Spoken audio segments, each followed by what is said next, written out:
દીકરીઓને વાલા ભણાવો એમાં કોઈ જ ના નથી, પણ જ્યારે દીકરીને ડિગ્રી ઉપર ડિગ્રી જ્યારે મળી જાય છે ને વાલા, ત્યારે એ દીકરીમાં એટલો બધો અહંકાર આવી જાય છે ને, ત્યારે એ દીકરી એવું કહે છે, એકચ્યુઅલી મારા જેટલો ઊંચો ભણતરવાળો મને નથી લાગતું કે આપણી કાસ્ટમાં મળે એવું, તો શું તને પાકિસ્તાન પરણાવવા જાવી?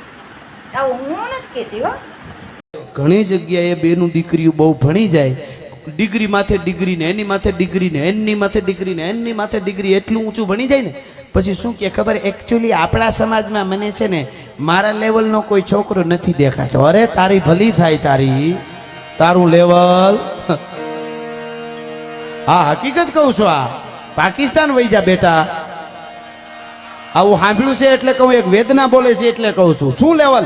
અરે લેવલ તો તારા બાપ દાદાનું હતું, લેવલ તો તારા નાનાનું હતું, લેવલ તો તારા વડવાઓનું હતું કે બીજાના માટે જમાડવા માટે, જેને કહેવાય આડા ફરીને કાંડા મળી મહેમાનોને જમાડતા અને બીજાના માટે થાય એટલા બલિદાન દેતા, એ લેવલ હતું. બે બગડા ઇંગ્લિશ આવડી ગયા, મને માલે લેવલનો નથી દેખાતો.